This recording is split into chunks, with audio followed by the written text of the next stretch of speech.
अभिरामं रणरङ्गधीरं राजीवनेत्रं रघुवंशनाथं कारुण्यरूपं करुणाकरन्तं श्रीरामचन्द्रं शरणं प्रपद्ये।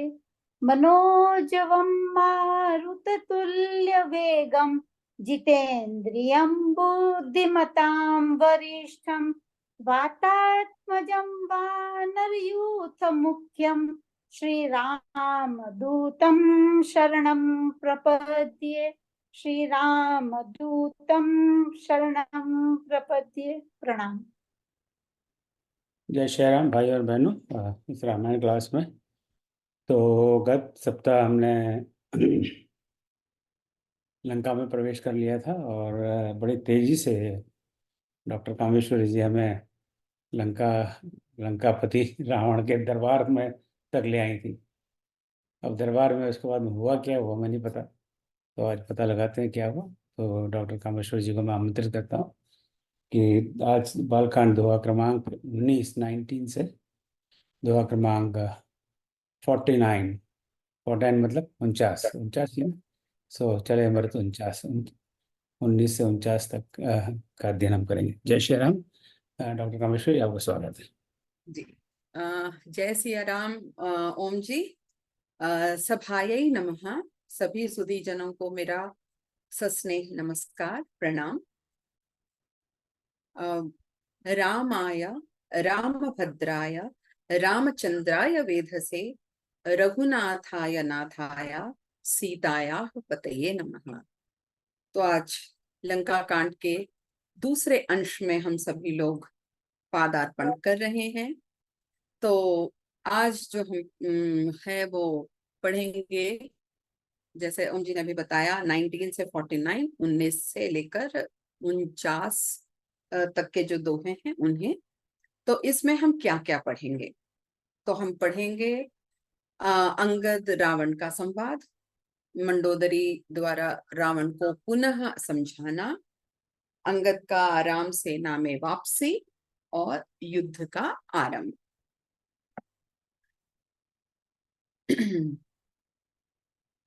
उससे पहले मैं एक बार पुनः ओम जी, शिव जी और श्याम जी को सादर नमन करती हूँ। जैसे कहते हैं ना गुरुत्रय, तो गुरुत्रय हमारे सामने है, पटल पर है, और आप सभी लोग जो मेरा मन हमेशा बनाए रखते हैं, आप लोगों को भी प्रणाम करते हुए पुनः आगे बढ़ना चाहती हूँ।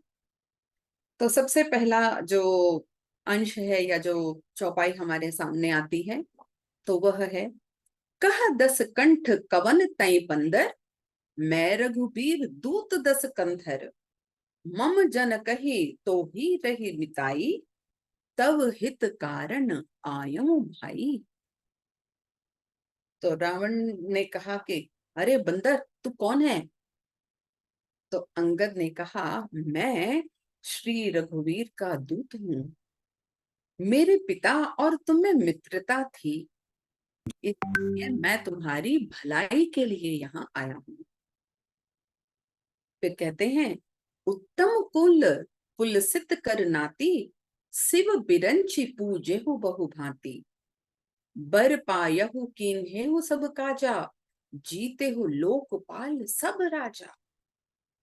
कहते हैं तुम्हारा कुल तो उत्तम है, तुम पुलस्त्य ऋषि के पौत्र हो, शिव जी और ब्रह्मा जी की तुम की है, उनसे वर पाए हैं और सब काम सिद्ध किए हैं, लोकपालों और राजाओं को तुमने जीत लिया है।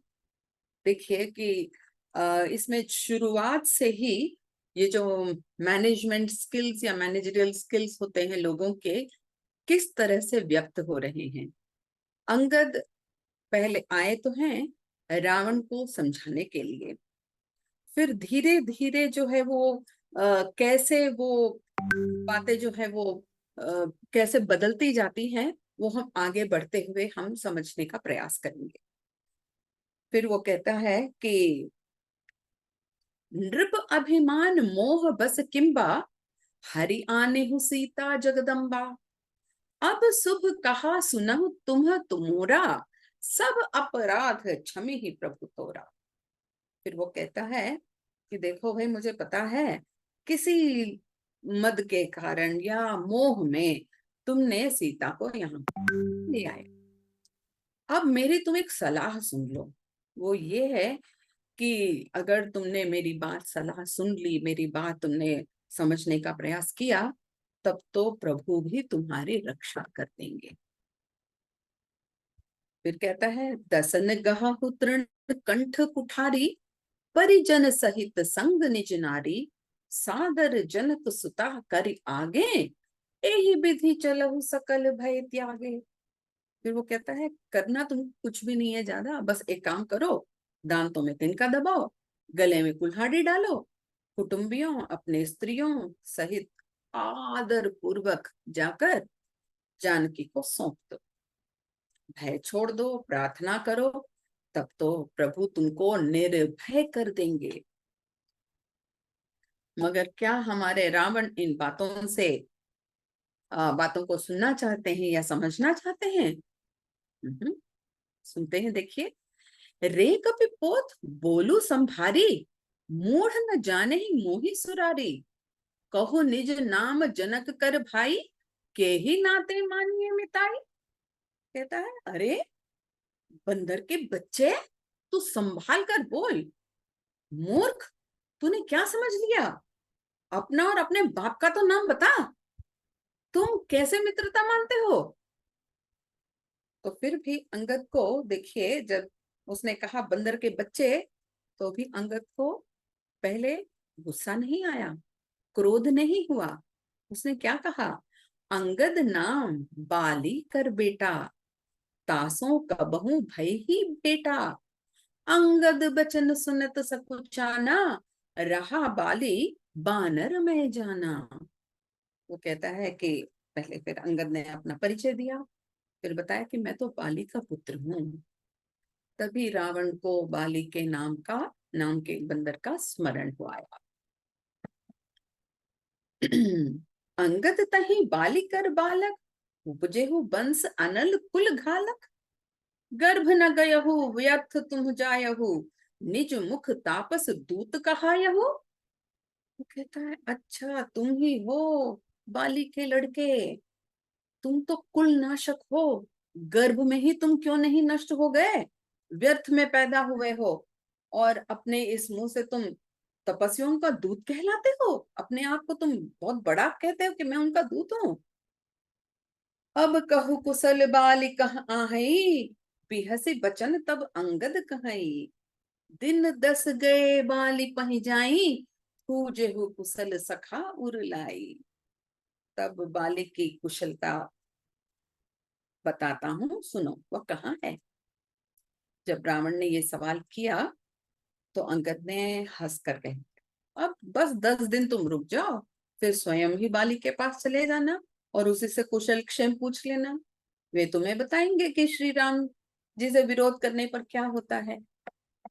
तब देखिए, कहीं पर भी जैसे कहते हैं ना कि दोनों ही बराबर बराबर तुल रहे हैं, कोई कुछ कह रहा है, कोई कुछ कह रहा है, और दोनों ही अपने आप एक तरह से अंगद रावण को समझाने का प्रयास कर रहा है, और रावण है कि उसकी जो कमियां हैं, उसकी जो माने जैसे कहते हैं ना कि निम्न जो बातें हैं, वो सभी दिखाकर उजागर करना चाहता है। तो जैसे कहते हैं ना, जैसे मनुष्य की जाति होती, जैसे उसकी समझ होती है, जैसे उसकी बुद्धि होती है, वो वैसा ही बोलता है। तो यहाँ पे अंगद और रावण की जो बातें हैं, परस्पर संवाद हैं, इसकी हर एक बिंदु पर ध्यान दीजिएगा।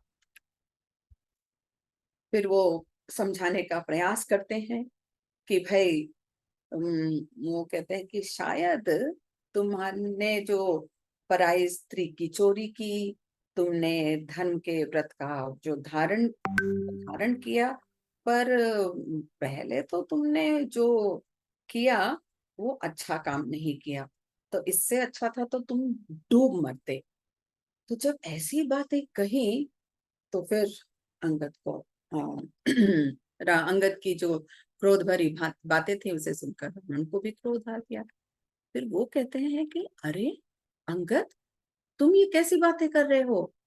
ये तो बता, तेरी सेना में ऐसा कौन योद्धा है जो मुझसे भिड़ सकेगा? तेरा तेरा जो मालिक है वो तो स्त्री के वियोग में एकदम कमजोर हो गया है, बलहीन हो गया है, और उसका छोटा भाई उसके दुख से दुखी होकर उदास हो रहा है। और फिर जो तुम और सुग्रीव हो, वो दोनों तो नदी के वृक्ष के समान हो। मेरा छोटा भाई तुम्हारे जो दल में आ गया है वो तो बड़ा ही डरपोक है, और जो मंत्री जाम्बवान है वो तो बूढ़ा हो गया है और लड़ाई तो कर नहीं सकता। नल और नील हैं, वो दोनों तो शिल्पकार हैं, वो लड़ाई कहाँ करने वाले हैं। और मुझे तो लगता है वो लोग तो लड़ाई भी करना नहीं जानते हैं। हाँ, मैं एक वानर को अवश्य जानता हूँ जो बहुत ही बलवान है, और वह पहले भी लंका आया था, उसने लंका को जलाया था। ये सब बातें तो मैं जानता हूँ। तब यह सुनकर अंगद कहते हैं, सत्य वचन कहु निशिचर नाहा, साचेहु कीस कीन्हु पुरदा। कहता है, राक्षस राज, सच कहो, क्या सचमुच उस वानर ने तुम्हारा नगर जला दिया था?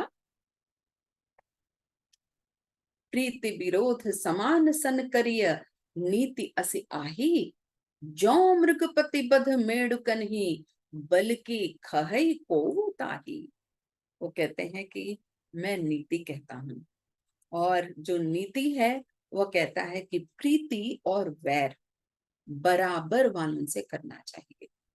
और तुम्हें यद्यपि तुम्हें मारने में ज्यादा टाइम समय तो नहीं लगेगा, और अगर मार भी दिया तो इसमें जो राम जी हैं उनकी लघुता और जो दोष है वो वो भी मुझे लगने वाला नहीं है। फिर कहते हैं कि रावण सुनो, जो क्षत्रिय जाति का जो क्रोध होता है ना, वो बड़ा कठिन होता है। तो तुम इन बातों को जरा अपने आप से दूर ही रहो, ये बातें मेरे सामने तुम मत कहो। एक तरह से देखिए सचेत भी कर रहा है अंगद, और रावण को तरह तरह से समझाने का प्रयास कर रहा है। फिर कहता है कि जब इस तरह की बातें रावण के सामने अंगद कहने लगा, तो रावण को एकदम उसका हृदय जलने लगा, उसको इतना क्रोध आ रहा था। मगर फिर भी किसी तरह वह अपने जो क्रोध है उसे व्यक्त करने का, अंदर ही अंदर उसमें थोड़ा सा भय भी था, मगर उस भय को उसने कहीं भी उजागर नहीं करने दिया। और फिर वो क्या कहता है कि वो हंस देता है, और फिर बोलता है, बंदर में एक बड़ा गुण होता है, मुझे पता है कि वह जिसको जो व्यक्ति उसे पालता है वह उसका भला ही करता है, उसका बुरा नहीं करता। माने एक तरह से वो ये कहना चाहता है कि तुम तो राम के द्वारा पाले जा रहे हो। फिर कहते हैं, धन्य कीस जो निज प्रभु काजा, जह तह नाचई परिहरि लाजा। कहते हैं बंदर तो धन्य है जो अपने मालिक के लिए लाज छोड़कर जहां तहां नाचता है, नाच कूद कर लोगों को रिझाता है और मालिक का हित करता है। यह तो उसका धर्म की निपुणता है। फिर कहता है कि भाई, फिर अंगद कहते हैं कि हाँ, ये जो अगली चौपाई है वो रावण कहता है कि हे अंगद, मैं तेरे स्वामी भक्ति को अच्छी तरह से जानता हूँ। तू अपने मालिक के गुण जरूर बताएगा, वो भी मुझे मालूम है। मैं गुणों का आदर करने वाला हूँ, समझदार हूँ, इसी से तो तेरी जली कटी जो बातें तू कर रहा है, बकबक कर रहा है, उस पर मैं ज्यादा ध्यान नहीं दे रहा हूँ। फिर क्या कहता है देखिए, कह कपि तव गुण गाहक ताई, सत्य पवन सुत मोहि सुनाई, बन बिधंसी सुत बधिपुर जारा, तदपि न तेहि कछु कृत अपकारा। वो कहता है कि तुम्हारी सच्ची गुण ग्राहकता मैं अच्छी तरह से जानता हूं। जो व्यक्ति गुण ग्राहक होता है उसको किसी के भी गुणों को, उसकी खूबियों को पहचानने की शक्ति होती है। परंतु अंगद कहता है कि रावण, तुम्हारी गुण ग्राहकता क्या है? तुमको तो इतनी भी समझ नहीं है, तुम लोगों की जो बातें हैं उसको समझ नहीं रहे हो। मुझे तुम्हारी इस ये जो गुण है तुम्हारे, वो मुझे हनुमान जी ने बता दिया था। हनुमान यहाँ पे आया, उसने अशोक वन को जलाया, उसने पहले तो अशोक वन को तहस नहस कर दिया, फिर लंका को जला दिया, तुम्हारे पुत्र को मार डाला, पूरे नगर भर को जला दिया, फिर भी तुम्हें ये समझ नहीं आया और तुम सोचते हो कि उसने तुम्हारा कुछ भी अपकार नहीं किया है। यानी व्यक्ति को देखिए कि अगर उसको हम मारना चाहते हैं तो पहले उसके आसपास या उसकी जो भी खूबियां हैं या उसकी जो भी विशेषताएं हैं या उसको माने जैसे कहता है ना कि उसको जो जिस चीज का बहुत अहम होता है, व्यक्ति पहले उसको मारता है या उसको खत्म कर देता है और फिर उस तक पहुंचता है। वैसे ही हनुमान ने क्या किया, उसकी जो भी संपत्ति थी सब कुछ नष्ट कर दिया, मगर रावण फिर भी उसमें वो जो कहते हैं ना कि अपना जो उसका जो अहम है वह कहीं भी नहीं जा रहा था, या वो दिखाने की कोशिश कर रहा था कि देखो भाई तुमने मेरा सब कुछ तहस नहस कर दिया, फिर भी जो है मैं डटकर यहाँ पे खड़ा हुआ। फिर वो कहते हैं कि फिर रावण ने कहा तेरी बुद्धि है कि तू बाप को खा गया, और फिर जोर जोर से हंसने लगा। तब अंगद ने कहा, हाँ मैंने अपने पिता को खाया, मेरा बस चले तो मैं तुमको भी खा सकता हूँ, परंतु अभी मेरी समझ में एक बात आ गई है। यह तो बता कि जगत में कितने रावण हैं। मैंने जितने रावण अपने कानों से सुने हैं वो मैं तुम्हें सुनाता हूँ। अब देखिए अंगद किस तरह से रावण को जो कहते हैं ना कि मानसिक रूप से किस तरह से उसे कमजोर करने का प्रयास कर रहा था। तो कहता है कि एक रावण को तो मैं जानता हूँ जो बलि को जीतने के लिए पाताल में चला गया था। फिर एक रावण को मैं जानता हूँ जिसने जो सहस्त्र बाहु के जिसको सहस्त्र बाहु ने पकड़ लिया था और पुलिस ने फिर उसको छुड़ाया था। और फिर कहते हैं कि एक रावण को तो मैं जानता हूँ जिसको बाली ने अपने बगल में दबा के बहुत दिनों तक रख लिया था। फिर कहते इनमें से तुम कौन से रावण हो?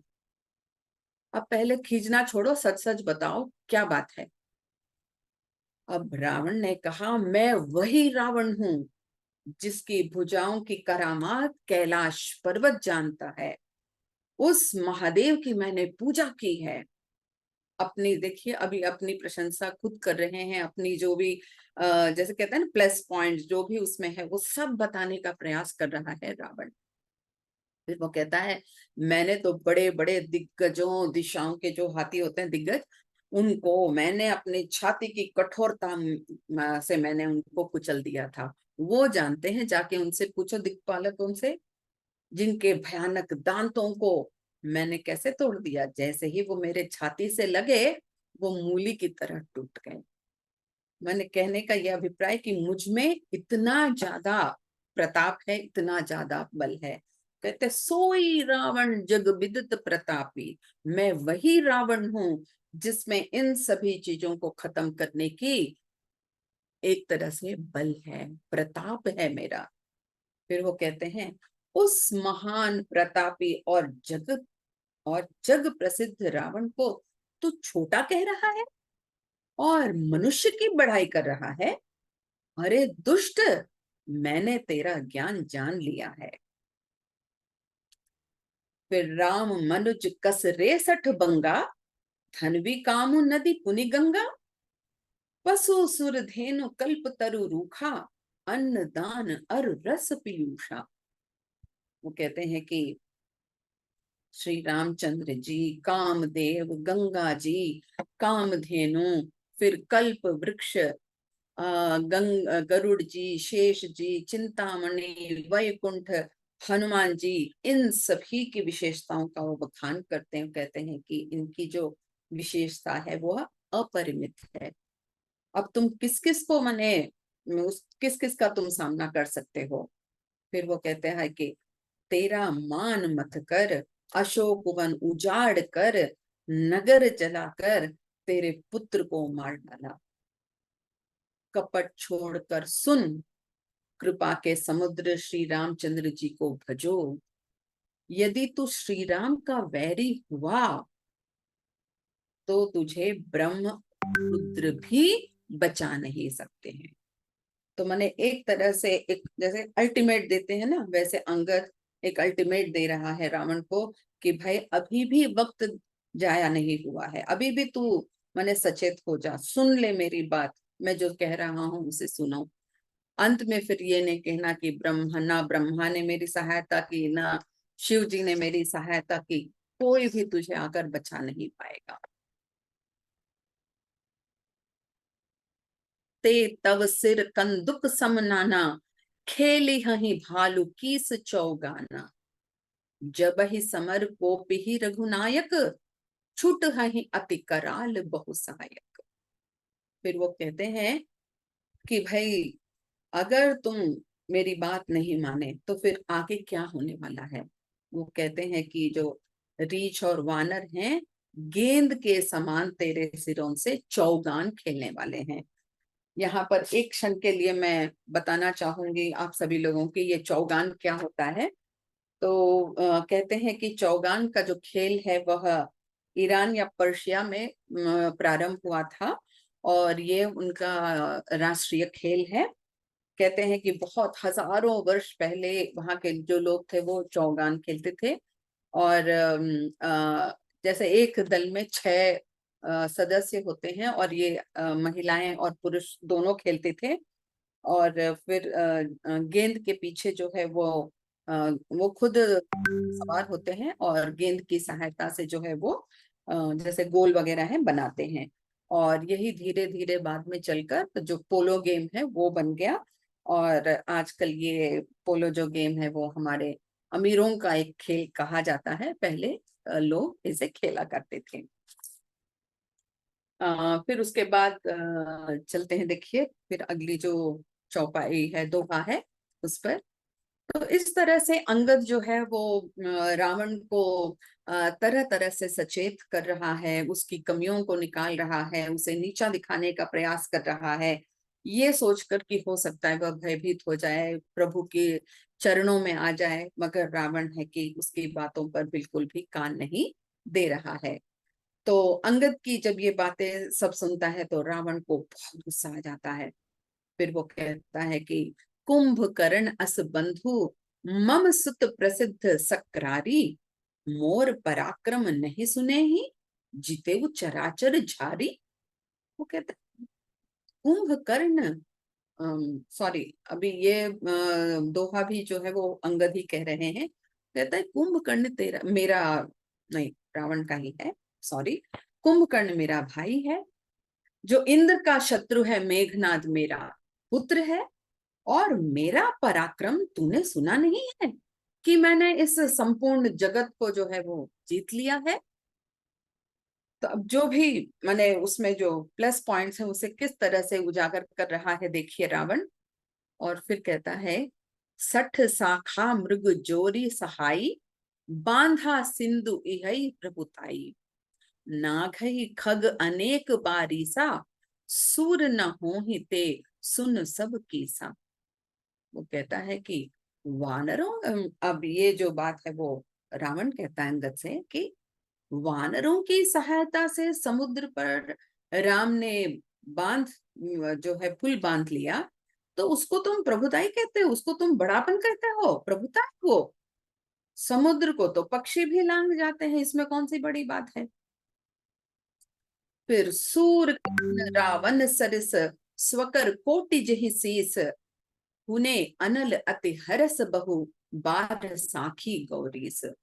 फिर कहते हैं रावण के समान शूरवीर कौन है, जिसने अपने ही हाथों से सिर काटकर अग्नि में होम कर दिया था।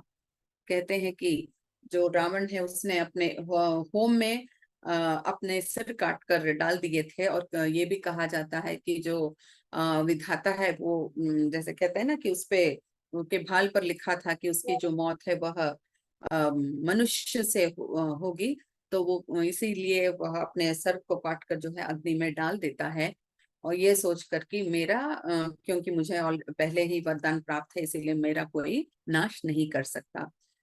फिर आगे कहते हैं कि अब जनि बत बढ़ाव खल करही, सुन मम बचन मान परिहरही, 10 मुख मैन बसीठी आयूं, अस विचारे रघु पठार। कहते हैं अब बातें मत बढ़ाओ, मेरा वचन सुनो और अपनी ज्ञान दो। मैं दूत की तरह संधि करने यहाँ पे नहीं आया हूँ। देखिए, एक के बाद एक, अंगद एक बात कहता है, रावण ने कह रहा है, रावण फिर कहता है कुछ, फिर अंगद कह रहे हैं, फिर समझाने का यहाँ पर एक दूसरे को एक तरह से प्रयास हो रहा है। फिर अंगद कहते हैं कि भाई बातें मत बनाओ, मेरी बातें सुनो, और नहीं तो वो कहता है कि मैं तेरा मुंह तोड़ दूंगा और सीता जी को ले चलूंगा। तेरा बल तो मैंने तभी जान लिया था, जब तूने सुने घर को देखकर पराई स्त्री को चुरा लाए थे, तभी मैं जान गया तुझ में कितना बल है। तो ही पटकी महिसेन हती, चौपट करी तब गाऊं, तब चुब तिन्ह समेत सठ जनक सुतहि ले जाऊं। वो कहता है तुझे जमीन पर पटक दूंगा, तेरी सेना का, समस्त सेना का संहार कर दूंगा, गांव को चौपट कर दूंगा, और तुम्हारी स्त्रियों सहित मैं जानकी जी को लेकर चला जाऊं। और फिर कहता है कि यदि मैं ऐसा नहीं करूं, तो कहता है इसमें फिर मेरी कोई बढ़ाई नहीं है, क्योंकि मरे हुए को मारने में बहादुरी नहीं है। फिर यहाँ पे देखिए वो नाम गिनाते हैं किन किन लोगों के साथ कहते हैं कि ना कि 14 प्रकार के जो है प्राणी होते हैं, जो जिंदा होते हुए भी मरे हुए के समान है। तो उसमें वो नाम गिनाता है किन किन का। वो कहता है कि वाम मार्गी, कामी, कंजूस, मूढ़, दरिद्र, बदनाम, बूढ़ा, बूढ़ा व्यक्ति, मृत्यु का जो रोगी होता है वह, निरंतर क्रोध करने वाला, भगवान विष्णु से विमुख, वेद और संतों का विरोधी, अपना ही शरीर पोषण करने वाला, निंदा करने वाला है।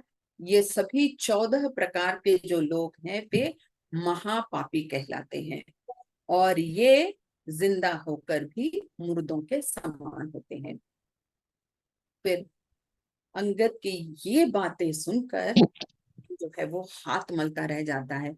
मैंने उसके बाद फिर उसको ये समझ में नहीं आता है कि वो उसकी बातों को किस तरह से उसका सामना करे। जैसे अभी तक क्या है कि वाक युद्ध चल रहा है, देखिए, युद्ध से पहले वाक युद्ध, एक दूसरे की कमियों को, एक दूसरे की खामियों को, गलतियों को, दोषों को, आरोपण प्रत्यारोपण, ये चलता ही चला जा रहा है। और फिर वो कहते हैं अगुण अमान जानिते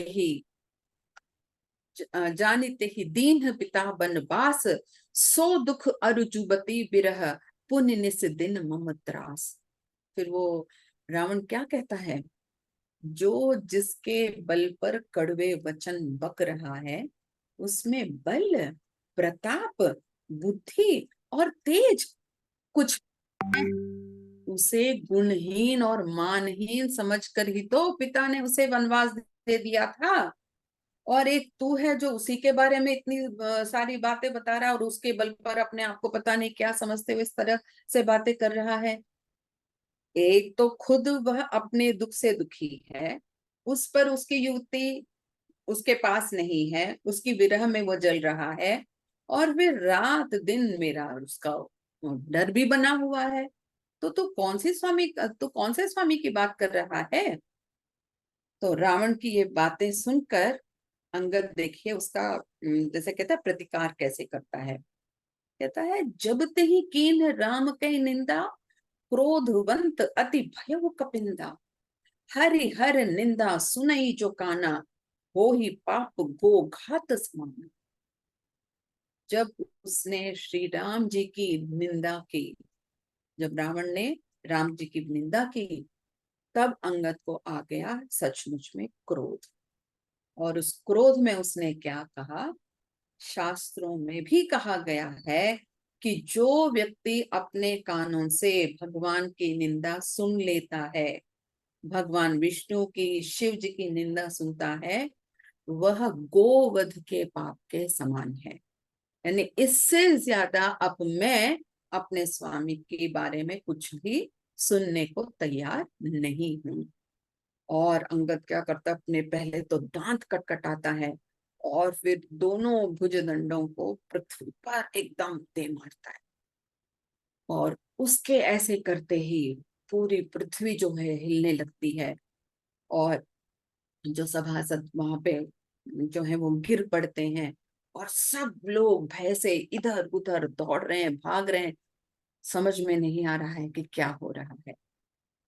फिर इसमें क्या हुआ, जैसे ही अंगद ने यह क्रिया की तो कहते हैं कि रावण गिरते गिरते संभल कर उठ गया।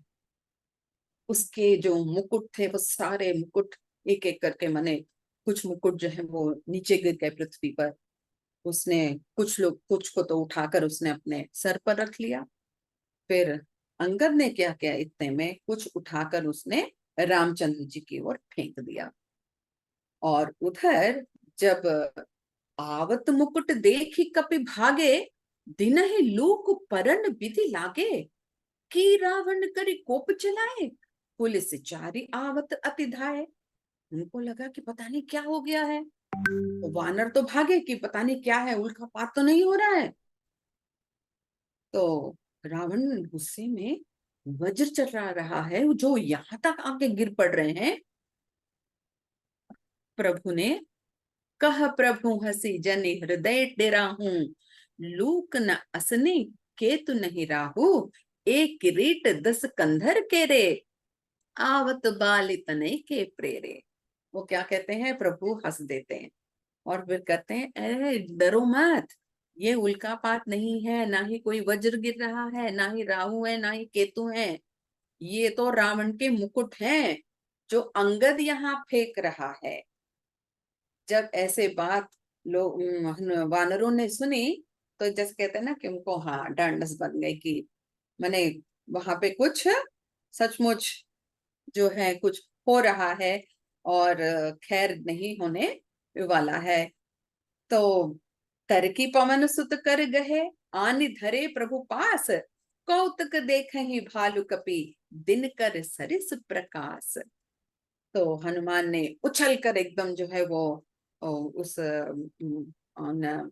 किरीटों को वो पकड़ लेता है, और फिर देखता है कि अरे ये तो एकदम खूब चमक रहे हैं। फिर प्रभु के पास लाके रख देता है। जो रीछ और वानर है तमाशा देख रहे हैं कि भाई ये क्या हो रहा है, कोई फेंकता है, कोई पकड़ता है, कोई कहीं लाके रख देता है। वानरों को बेचारों को समझ में नहीं आ रहा है। फिर यहाँ पर देखिए क्या हालत हो रही है। तो अब आ गया रावण को क्रोध, क्योंकि उसके मुकुट गिर गए हैं और संभल नहीं पा रहा है, तो व्यक्ति को तो स्वाभाविक है क्रोध आ जाता है। वो क्रोध में आ गया और खूब जोर से चिल्लाया, पकड़ो इस बंदर को, पकड़ लो और उसको मार डालो। और फिर कहता है कि इसे मारकर जो जितने भी यहाँ पे योद्धा है ना, वो दौड़ चलो, और दौड़कर जितने भी रीछ है, वानर है, जहां जो दिखता है उसे पकड़ लो और वहीं पे खा जाओ। और फिर कहता है कि ये जो पृथ्वी है ना, उसको बंदरों से रहित कर दो, और जाकर जो दोनों भाई है ना, उनको जीते जी पकड़कर यहाँ पे ले आओ। फिर पुनि सकोप बोले बुजुब राजा, गालिब जावत तो ही न लाजा, मरु गर काटी नीलज कुल घाती, बल बिलो की बिहरती नहीं छाती। अब रावण की ये बातें सुनी तो क्या अंगद भी चुप रहने वाला था? उसको भी आ गया क्रोध। उसने क्या कहा, तुझे गाल बजाते लज्जा नहीं आई? गाल बजाना माने बहुत ज्यादा अपने आप के बारे में कहना। तुझे लज्जा नहीं आती है? तू निर्लज है, तू कुल नाशक है, ऐसा तू मुझे कह रहा है। जाकर तेरा तू सबसे बड़ा काम तो ये कर, अपने आप तो अपना गला काट ले और तू आत्महत्या करके मर जा। मेरा बल देख कर भी क्या तेरी छाती नहीं फट गई? क्या तुझे ये नहीं समझ में आया कि मैं क्या क्या कर सकता हूँ? स्त्री के चोर, कुमार्ग पर चलने वाले, दुष्ट, पाप की राशि, मंदबुद्धि, कामी, दुष्ट, तू काल के वश हो गया है। और फिर कहता है कि इसका फल तुझे अभी नहीं, बाद में पता चलेगा। अब देखिए, कहते हैं ना कि जब व्यक्ति उसको ये नहीं समझ में आता है कि क्या कहना चाहिए, ये कितना भी कहो तो ये चुप क्यों नहीं हो रहा है, तब उसको आ गया और ज्यादा ही, बहुत ज्यादा क्रोध आ गया अंगद को। अब देखिए कि यहाँ पर एक से बढ़कर एक जो है वो अपशब्द वह रावण को कहने लगा। और फिर कहता है कि फिर भी, जैसे कहते हैं ना कि अंत में फिर कहता है कि अब तो इसका जो फल है ना वो अभी नहीं, तुझे बाद में पता चलेगा अब क्या होने वाला है। और फिर कहता है कि इसमें संदेह भी नहीं है कि जितनी भी तेरी जीभें हैं ना वो सारी रणभूमि में गिरने वाली हैं। और फिर कहता है कि याको फलु पावीगो आगे, बानर भालू चपेट लागे, राम मनुज बोलत असबानी, गिरहि न तव रसना अभिमानी, गिरहि रसना संशय नाही, सिरहन समेत समर महिमा। सब समर में गिरने वाले हैं। और फिर वो कहते हैं कि भाई जो हमारे राम हैं तुम्हारे खून के प्यासे हैं और तुमको वे छोड़ने वालों में से नहीं है। फिर कहता है कि मैं तब दसन तोरि बेलायक, आयस मोहिन दीन ही रघुनायक, अस रिस होती दसम मुख तोरो, लंका गही समुद्र महाबोरो। फिर कहते हैं मैं तेरे दांत तोड़ने में भी समर्थ हूँ, पर राम जी ने मुझे आज्ञा नहीं दी है, मैं ये काम नहीं कर सकता हूँ। और मुझ में इतनी क्षमता है कि मैं तुम्हारी लंका को समुद्र में भी डुबा सकता हूँ। और फिर वो कहता है कि तुम्हारी लंका कैसे है? गूलर के फूल के समान है, के फल के समान है, और तुम सभी कीड़ों के समान उसके भीतर बैठे हुए हो। मुझ बंदर को इसे खाने में देर नहीं लगेगी, पर राम जी ने मुझे इसकी आज्ञा नहीं दी है। फिर इतने में रावण जो है फिर अंगद को कुछ अपशब्द कह देता है। अपशब्द कहने, जैसे कहते हैं ना, कुछ भी कह लो, कोई एक या दो शब्द ऐसे होता है जो सुनते ही व्यक्ति को बहुत ज्यादा गुस्सा आ जाता है। तो वैसे ही जब रावण ने ये कहा, सोचे हूं मैं लबार भुज बीहा, जौन उपारिवु तब दस जीहा, समुझी राम प्रताप कपि कोपा, सभा माझ पन करि पद रोपा। रावण ने अंगद को कह दिया लबार। लबार क्या होता है? जैसे बहुत ज्यादा जो बातें करने वाला है या जो झूठ बोलता है उस व्यक्ति को लबार कहते हैं।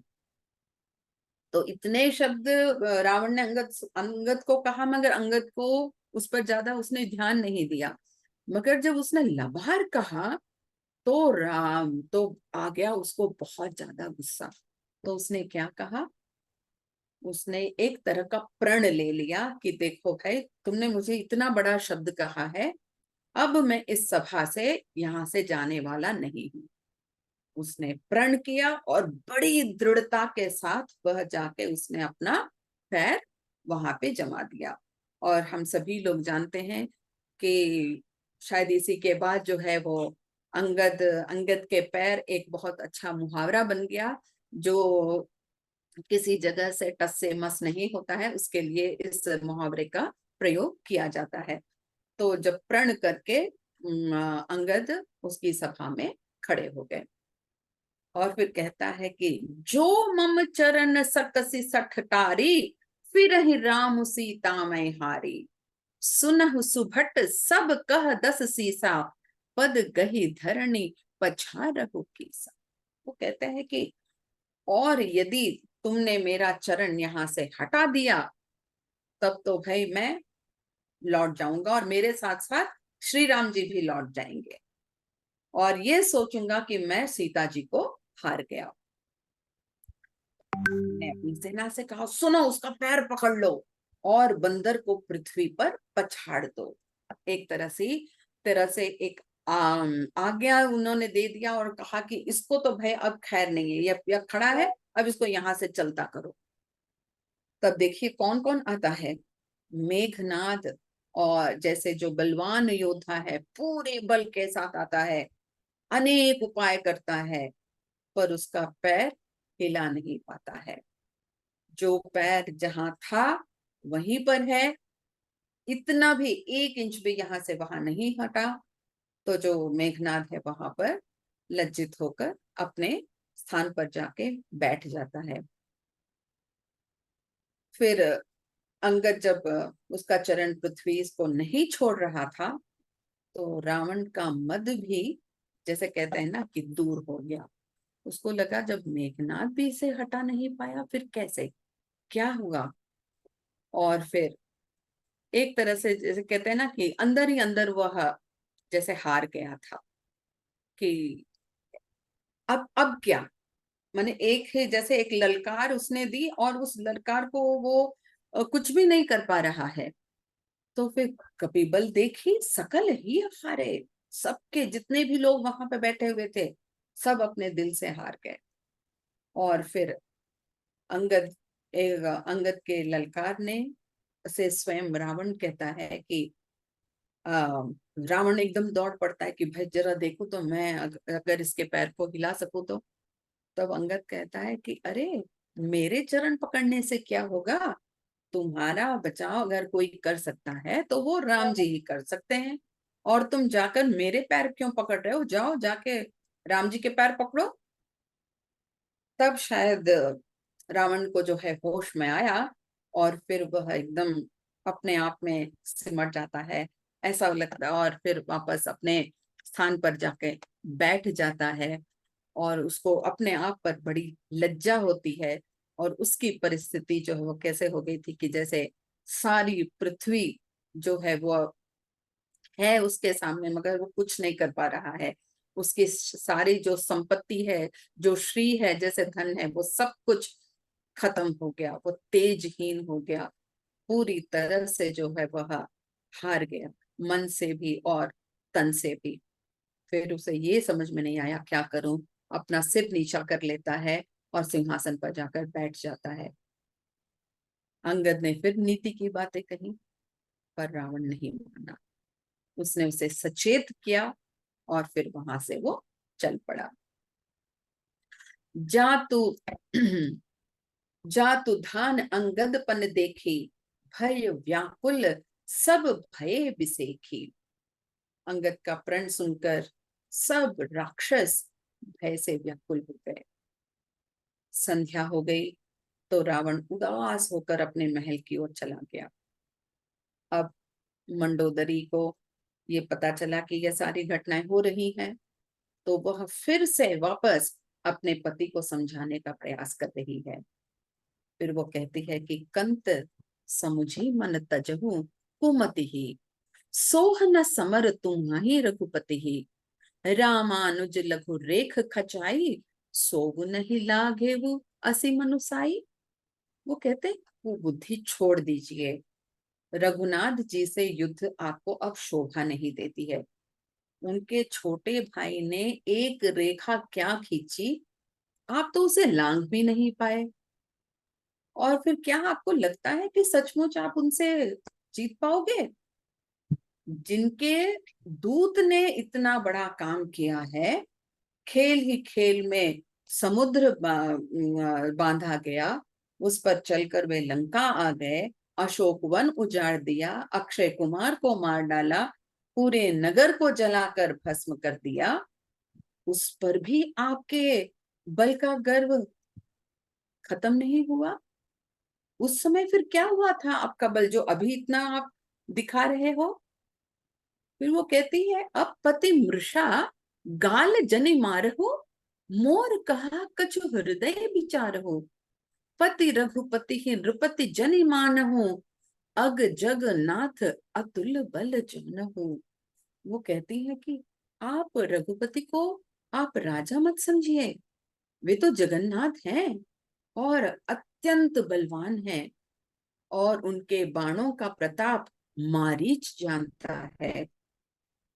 और फिर वो कहती कि जनक की सभा में आप भी तो थे, जब शिव धनुष तोड़कर राम ने जानकी को ब्याहा था, तब आपने उनके साथ संग्राम क्यों नहीं किया? इंद्र का पुत्र जयंत उसके उनके बल को जानता है। श्री राम जी ने उसको पकड़कर उसकी एक आंख फोड़ दी और उसे जीवित छोड़ दिया। तो माने उस एक आंख से वह जीवन भर अपने किए पर पछता रहा है। फिर वो कहती है कि सूर्पनखा कई गति तुम देखी, तब तदपि हृदय नहीं लाज बिसेखी। वो कहते शूर्पणखा की जो दशा है उसे भी आप देख चुके हैं, आपके हृदय में लज्जा नहीं आती? जिन्होंने विराध, खरदूषण, कबंध, बाली को मारा, उनके महत्व को तो समझिए आप। फिर वो कहती हैं समुद्र बांधने वाले प्रभु ने आपके हित के लिए ही दूत भेजा है। सीधे वो नहीं आ गए आपका पर आक्रमण करने के लिए, पहले उन्होंने दूत भेजा ताकि आप संधि कर लो, सकता है आप सचेत हो जाओ और उस बात को समझ सको। फिर वो कहती है कि जिस अंगद ने और हनुमान ने आपकी सभा में आकर आपके बल को ललकारा, वे उनके सेवक हैं। तो सेवक में जब इतनी शक्ति होगी तो सोचिए कि स्वामी में कितनी शक्ति हो सकती है। और फिर वो कहती हैं कि काल लाठी लेकर किसी को मारता नहीं है, वह धर्म, बल, बुद्धि और मनुष्य के विचारने की शक्ति को हर लेता है। तो यही काल अभी आप पर आ गया है। वैर त्याग दीजिए, आपके पुत्र मारे गए हैं, नगर जल गया है, चित हो जाइए। फिर वो कहती है मंडोदरी की बातों को सुनकर रावण की देखिए प्रतिक्रिया। नारी बचन सुन बिसिख समाना, सभा गयव उठी होत बिहाना। बैठ जाई सिंहासन फूली, अति अभिमान त्रास सब भूली। अभी तक जो भी हुआ वो सब भूल गया रावण। बस उसे सुनाई पड़ा या मंडोदरी की जो बातें थी वो उसे लगी, मगर फिर भी वो सचेत नहीं हुआ। वहां से उठा और फिर सभा में चला गया, अपना सारा भय भुला दिया, अभिमान को भुला दिया और सिंहासन पर जाकर फिर से बैठ गया। अब यहाँ पर क्या कथा है देखिए कि यहाँ सुबेल पर्वत पर श्री राम जी पहले अंगद को बुलाते हैं और फिर कहते हैं कि अंगद, मुझे तो बड़ा कौतूहल हो रहा है, पहले तुम ये तो बताओ कि रावण तो इतना अतुलित बल, उसका तो बहुत ज्यादा बल है, तो उसकी तो जो धाक है पूरे संसार में व्याप्त है, मगर तुमने उसके 4 मुकुट कैसे फेंक दिए? बताओ तो तुमने उनको कैसे पा लिया? तब अंगद ने कहा कि देखो, किसी भी राजा के 4 गुण होते हैं। तो वेदों में कहा गया है कि साम, दान, दंड, भेद, ये चारों राजा के हृदय में बसते हैं। और ये 3 जो है, ये जो 4 गुण हैं, ये नीति धर्म के सुंदर चरण हैं। और रावण में धर्म का अभाव है, इसीलिए वो मुकुट उसके पास न रहकर आपके पास आ गए। फिर वो कहता है कि रावण तो धर्महीन है, प्रभु के पद से विमुख और काल के वश में है, इसीलिए उसके मुकुट उसको छोड़कर आपके पास आ गए। फिर कहते हैं धर्महीन प्रभु पद विमुख, काल विबस 10 शीस, ते ही परिहरि गुण आए सुनह कौशलाधीश। इसीलिए तो वो आपके पास आ गए हैं। और फिर अंगद की बातें सुनकर रामचंद्र जी हंस पड़ते हैं और तब वे कहते हैं कि पहले ये तो बताओ, लंका के जो समाचार है वो सब मुझे बताओ। तो अंगद सारी बातें बताता है। जो शत्रु पक्ष के हैं वो समाचार पता लगने के बाद श्री राम मंत्रियों को बुलाते हैं और फिर बताते हैं कि देखो भाई, लंका में जा प्रवेश के लिए चारों तरफ 4 दरवाजे हैं, बड़े ही बड़े हैं, विकट हैं, उनको तोड़ना भी बहुत ही मुश्किल है। ऐसे दरवाजों को हम कैसे तोड़कर अंदर जाएंगे, इस पर अब हमें आगे विचार करना चाहिए। फिर सब अपने अपने जो भी कर्तव्य हैं, अपनी जो भी मन की बातें हैं, वो सब बताते हैं। और जितने भी सेना है उन सबको 4 अलग अलग टुकड़ों में किया जाता है और सबके लिए सेनापति चुने जाते हैं, युद्धपति चुने जाते हैं। उन सबको राम जी जो है बुलाते हैं अपने पास, उनको समझाते हैं कि किस तरह से हमें पहल करनी चाहिए, किस तरह से हमें आगे जाना चाहिए। इन सब बातों को सुनकर जैसे प्रवृत्ति होती है वानरों की, खूब जोर से गरजते हैं। फिर गर्जन करके वो तत्पर हो रहे हैं कि भाई अब हमको तो जाना ही है, अब हम रुकने वाले नहीं हैं। फिर वे क्या करते हैं कि बड़े खुश होते हैं कि राम जी ने हमको अपने कार्य के लिए हमें चुना है। तो वो पहले राम जी के चरणों में अपना सिर नवाते हैं। फिर जो पर्वत हैं, शिखर हैं, क्या बोलते हैं, पहाड़ है, पेड़ हैं, जो उनके हाथ में आ रहा है वो सब पकड़ते हैं, खूब जोर जोर से चिल्लाते हैं, गरजते हैं और फिर आक्रमण करने के लिए आगे बढ़ते हैं। लंका का जो किला है वह अजेय है, ये सभी लोगों को मालूम था। मगर राम के प्रताप को भी सभी जानते थे। निर्भय होकर वे सब चल पड़ते हैं। चारों दिशाओं से लंका को घेर लिया जाता है, डंके बजाए जाते हैं, भेरी बजाई जाती है और फिर राम लक्ष्मण सुग्रीव की जय जयकार होती है और पूरे लंका में कोहराम मचा हुआ है। रावण ने जब ये सुना कि भाई वानर आ रहे हैं, तो उनकी ढिलाई देखकर पहले तो वह हंसता है और तब अपनी सेना को बुलाता और कहता है कि अब हमको क्या करना चाहिए। फिर कहता है क्या, सुभट सकल चारिहु दिसि जाहु, धरि धरि भालू कीस सब खाहू, उमा राम नहीं अस अभिमाना, जिमि टिटिभ खग सूत उताना। कहते हैं चारों दिशाओं में जाओ, जितने भी रीछ वानर है सबको पकड़ लो, सबको खा जाओ। इस तरह से वह, जैसे कहते हैं ना, वृथा अभिमान कर रहा था रावण। और फिर उसकी स्थिति की जो तुलना है वो की जा रही है एक पक्षी से। कहते हैं कि जो टिटिभ नाम का जो पक्षी है वह अपने पैर को ऊपर करके सोता है और उसको लगता है कि अगर मैं इस तरह से सोऊंगा तो आकाश को जो है वो मैं थाम लूंगा, वो मेरे ऊपर आने वाला नहीं है। यानी संकट का सामना करने के लिए मैं पूरी तरह से तैयार हूँ। वैसे ही स्थिति रावण की भी हो रही है। तो जैसे ही आज्ञा मिली तो जितने भी राक्षस थे वे तरह तरह के औजार लेकर कूद पड़ते हैं वानरों की सेना पर। तो उस समय की तुलना की जा रही है कि जैसे कोई मूर्ख मांसाहारी पक्षी लाल पत्थरों को देखकर जैसे उन पर टूट पड़ता है कि ये मांस है, और उसको ये समझ में नहीं आता है कि अगर पत्थरों पर टूट पड़ेंगे तो उनकी जो चोंच है वो टूट जाएगी, उसमें चोट पहुंचेगी। तो वैसे ही ये जो बेसमझ और मूर्ख राक्षस थे वे भी चल पड़ते हैं, तरह तरह के आयुध लेकर आगे बढ़ रहे हैं। अनेक अस्त्र शस्त्र हैं, धनुष बाण धारण किए हुए करोड़ों बलवान और रणधीर राक्षस वीर यहाँ वहां सब जगह हमें दिखाई पड़ते हैं। यहाँ पे अगर आप देखेंगे कि जो वानर पक्ष के जो योद्धा हैं और उस तरफ राक्षस पक्ष के जो योद्धा हैं, बराबर के बलवान हैं। दोनों एक दूसरे का जब सामना करते हैं तो कैसी परिस्थिति होती है वह देखिए कि जो किले हैं उन पर परकोटों पे जो राक्षस हैं वो झूल रहे हैं, ढोल बज रहे हैं, डंके बज रहे हैं और फिर जो नफेरी है वो बजाई जा रही है।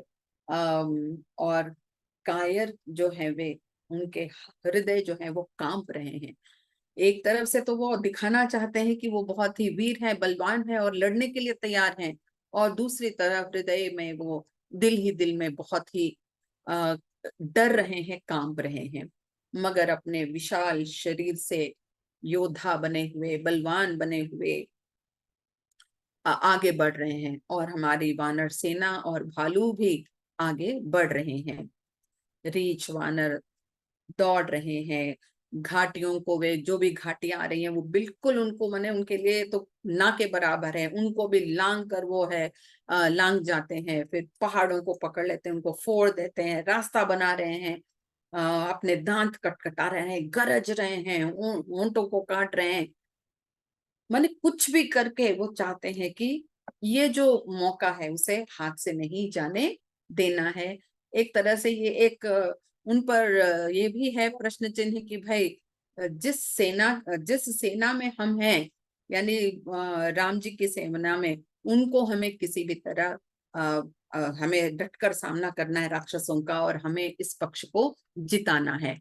तो उसी पूरे उत्साह के साथ बल लगाकर वे आगे ही आगे बढ़ रहे हैं। जब कहीं उनको मौका मिलता है वो जय जयकार कर रहे हैं। तो अगर हम देखते हैं कि एक तरफ जो है रावण की सेना है, एक तरफ राम जी की सेना है, दोनों ही दलों से हमें जय जयकार की ध्वनि सुनाई पड़ रही है। खूब जोर की जो है युद्ध छिड़ जाती है, और राक्षस हैं कि पहाड़ों के ढेरों के ढेर शिखरों पर इधर उधर सब फेंक रहे हैं। और वानर कैसे हैं, जो चीज राक्षस फेंक रहे हैं उन्हीं को वानर पकड़ रहे हैं और उन्हीं के ऊपर फिर से वापस फेंक रहे हैं। जैसे स्क्वैश खेलते हैं ना, कि वैसे ही ये सब वानर जो हैं अपने आप बल लगाकर आगे ही आगे बढ़ रहे हैं। खूब घमासान सामना हो रहा है दोनों पक्षों का। फिर कहते हैं कि धरि कुधर खंड प्रचंड मरकट भालू गढ़ पर डारही, झपटही चरण गही पटकी मही भजी चलत बहुरी पचा रही। वानर है कि पर्वतों के टुकड़े लेकर किले पे डालते हैं, झपटते हैं, राक्षसों के पैर पकड़ लेते हैं, भूमि पर पटक देते हैं, भागते हैं, ललकारते हैं। और ये सब इतनी जल्दी जल्दी और इतनी फुर्ती से हो रहा है कि किसी को कुछ समझ में नहीं आ रहा है कि क्या हो रहा है। और सब लोग, और जो वानर जो है वो लंका में पहुंच गए हैं, वो राम जी का यश गान कर रहे हैं, राम के बारे में खूब गुणगान कर रहे हैं, जय जयकार ध्वनि से अंदर प्रवेश कर रहे हैं। और यहाँ पे निशाचरों की क्या परिस्थिति है, राक्षस भी वो भी कम नहीं है। वो वानरों को जहां मौका मिलता है वहां पकड़ लेते हैं, उनको मसल देते हैं, और इस तरह से वे भी आगे बढ़ रहे हैं। परंतु जो छोटे छोटे बच्चे हैं, लंका में जो स्त्री हैं, जो रोगी हैं, बूढ़े जो हो गए हैं, वो बेचारे यहाँ वहां कहीं नहीं जा पाते हैं। और वो है कि बार बार रावण को गालियां दे रहे हैं कि देखो तुम्हारी ही वजह से हमारा ये सब आज ये दशा हो रही है। और जब आक्रमण जब हो रहा है, राक्षस जब वानरों पर कूद पड़ते हैं, तो फिर कुछ देर के लिए जो वानर है वो देख रहे हैं कि यहाँ वहां सब जगह पे कहाँ चले गए, अंगद कहाँ चला गया, हनुमान कहाँ चले गए, नल नील द्विविध जितने भी बलवान योद्धा है वो कहाँ चले गए। तो फिर किसी तरह उनको पता चलता है कि यहाँ पर जो हनुमान है वो वहां पर एक दुर्ग है, एक द्वार है जहां पर मेघनाद के साथ युद्ध कर रहे हैं। और वह जो युद्ध है वो इतना माने डट कर एक दूसरे का सामना कर रहे हैं दोनों योद्धा, और वो द्वार इतना कठिन है, उसको तोड़ना इतना मुश्किल हो रहा है कि वो टूटते भी नहीं टूट रहा है। और एक समय आता है जब जो पवन तनय हैं हमारे जो हनुमान जी हैं, वो एकदम क्रोध में आ जाते हैं, इतना क्रोध में वो गरजते हैं, और फिर एकदम कूद कर लंका के किले पर आ जाते हैं, और वहां पर एक पहाड़ अपने हाथ में लेकर मेघनाद की ओर दौड़ पड़ते हैं कि अब तो है तुम्हारी खैर नहीं। फिर अब खैर नहीं, तो किया क्या उन्होंने, कहते हैं कि पहले उसके रथ को उन्होंने तोड़ डाला, जो उन पर उसका जो सारथी बैठा हुआ था उसको मार डाला, और मेघनाथ की छाती पर इतने जोर से उन्होंने लात मारी कि वहीं पे वो मेघनाथ जो है वो एक तरह से बेहोश की स्थिति में हो गया।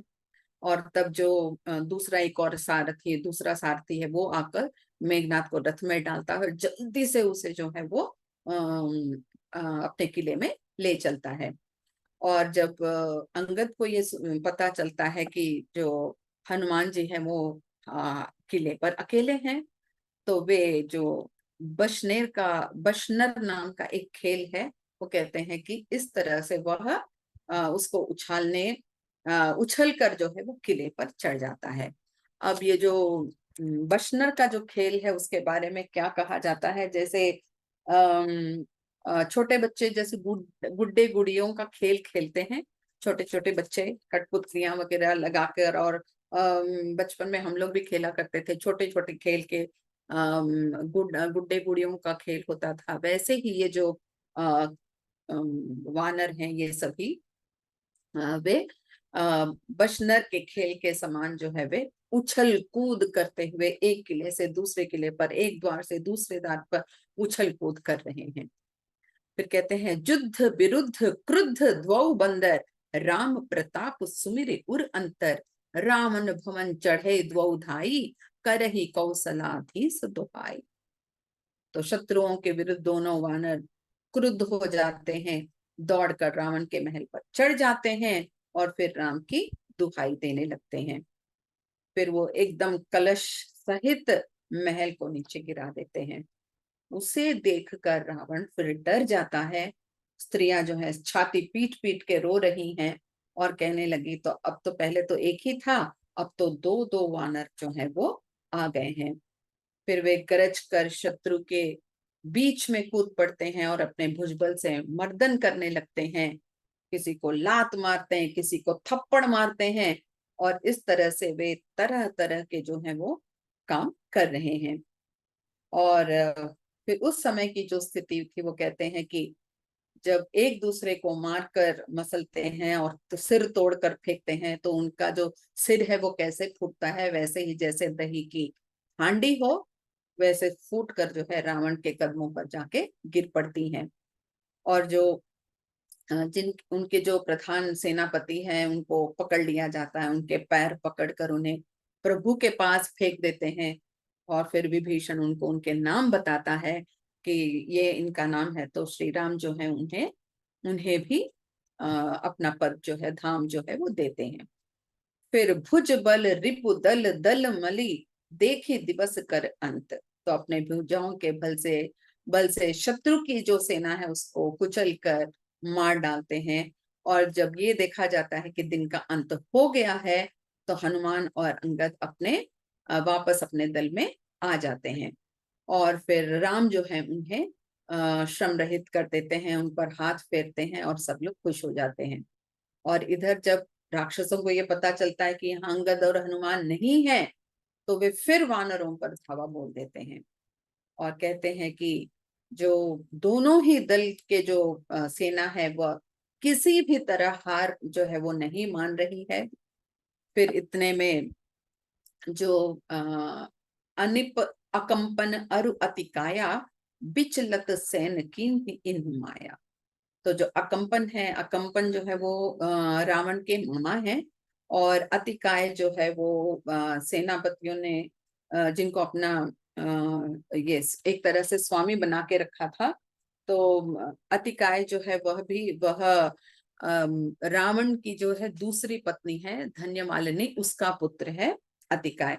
तो इन दोनों ने क्या किया, एक तरह की माया कर दी। उस माया से क्या हुआ कि जो भी वहां पे माहौल था वो सब अंधेरे से छा जाता है, और पूरा जो वहां पे आसपास खून पत्थर राख की जैसे वर्षा होने लगी है। दसों दिशाओं में घना अंधकार छा जाता है, और वानरों की जो सेना है उसमें खलबली मच जाती है कि ये क्या हो गया, अचानक ये अंधेरा कैसा। मगर राम जी जो है वो जान जाते हैं कि ये क्या है, किस कारण ये सब हुआ है। तो वे अंगद और हनुमान को बुलाते हैं और उनको कुछ समझाते हैं, जिसे सुनकर वे दोनों और भी क्रोध में आ जाते हैं और दौड़ पड़ते हैं। इतने में हनुमान राम जी क्या करते हैं कि अपनी जो धनुष बाण है वो निकालते हैं और अग्नि बाण चलाते हैं, जिससे चारों ओर जो है फिर से प्रकाश हो जाता है। जो भालू और वानर हैं उस प्रकाश को देखकर अपने श्रम से भय से रहित हो जाते हैं और प्रसन्न होकर दौड़ पड़ते हैं। हनुमान और अंगद गरज पड़ते हैं और अपनी उनकी हाक सुनते ही राक्षस भी भागने लगते हैं। कहते हैं कि कुछ मारे जाते हैं, कुछ घायल पड़े हुए हैं।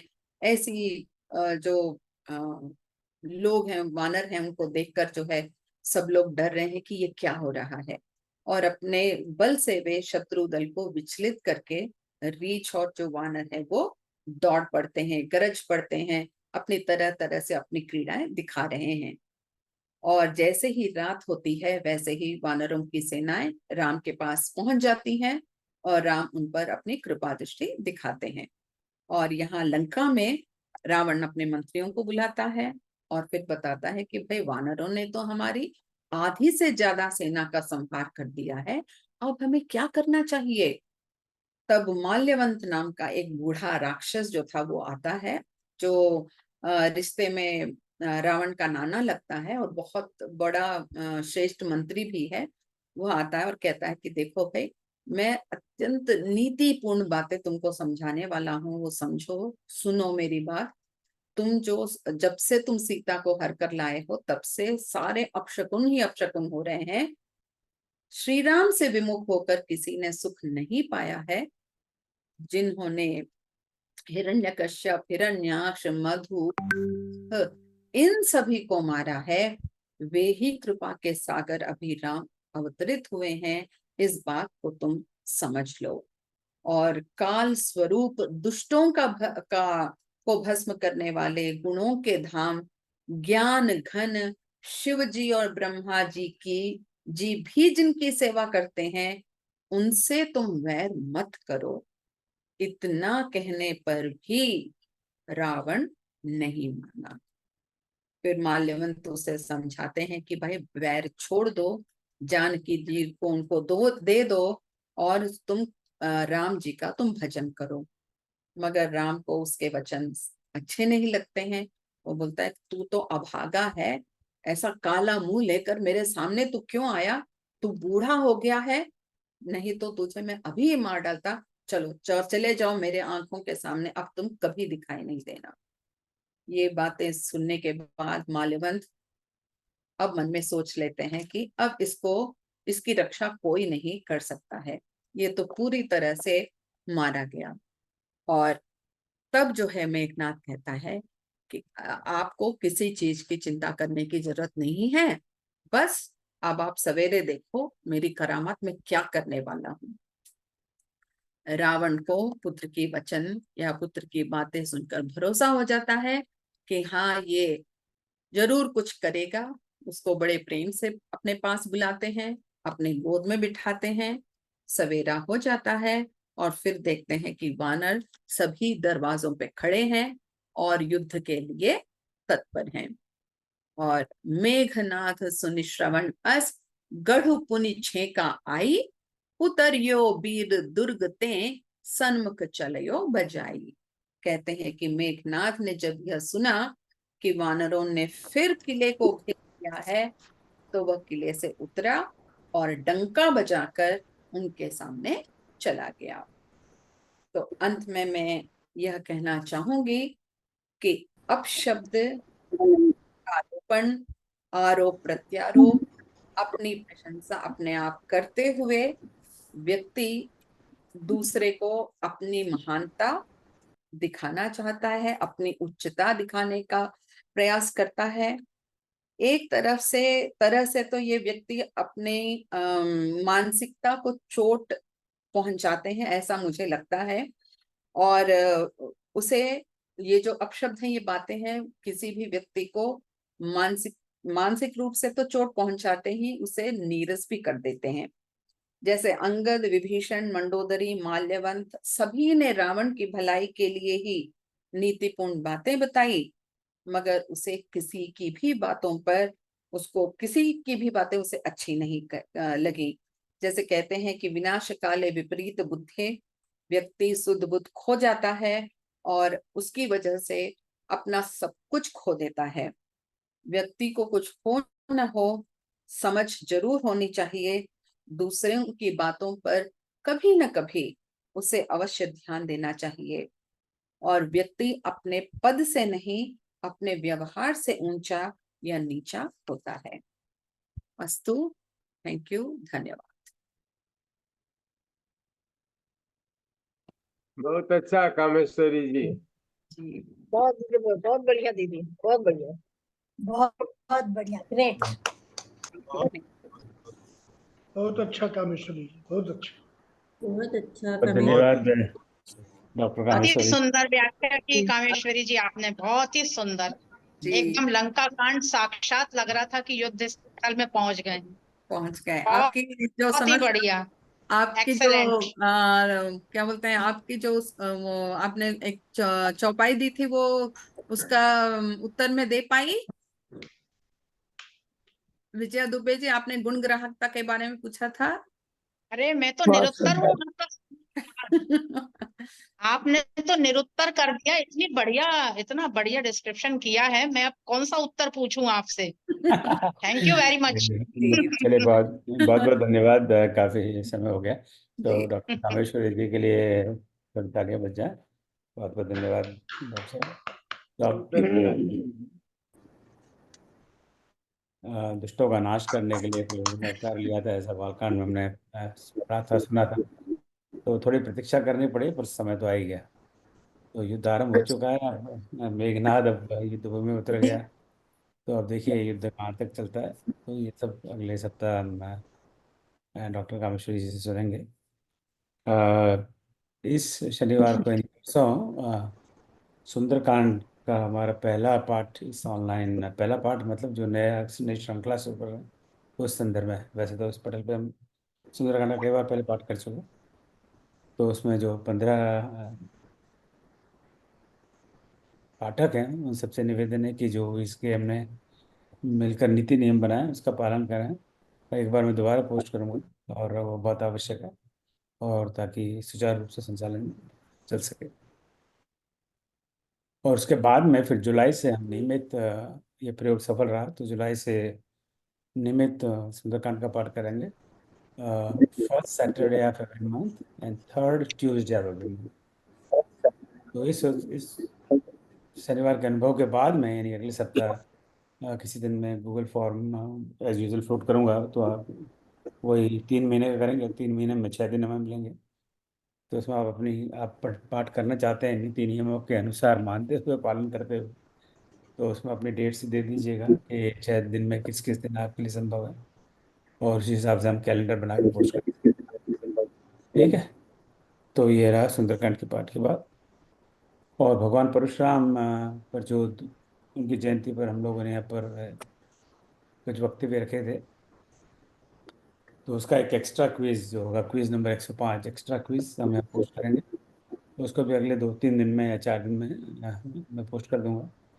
तो इसको मैं पहले, मेरा पुनः आपसे अनुरोध है कि आप उस वीडियो को पूरा को अवश्य देखें। ये नहीं क्विज खोल लिया और अपने अंदाज से क्वेश्चन आंसर कर दिया, तो फिर उसका जो पर्पज ही समाप्त हो जाता है।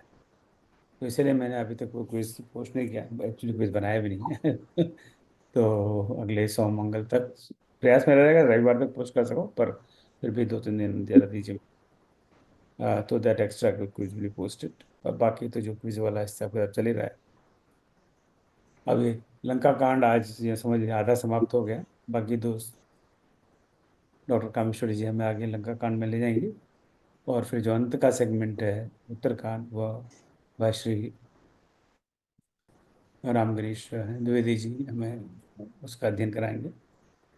तो लंका कांड और उत्तरकांड समाप्त होने के बाद में फिर एक चौथा सत्र एग्जाम तो अब पढ़ना शुरू करना है उसके लिए। वो करीब 1.5 महीने बाद विद द फोर्थ एग्जाम। और उसके 1-2 सप्ताह बाद जो भी टाइम टेबल है, बस टाइम टेबल मेरे पास सामने नहीं, the final exam covering the entire Manas. So मेरे लिए कोई आपका प्रश्न हो तो बताएं।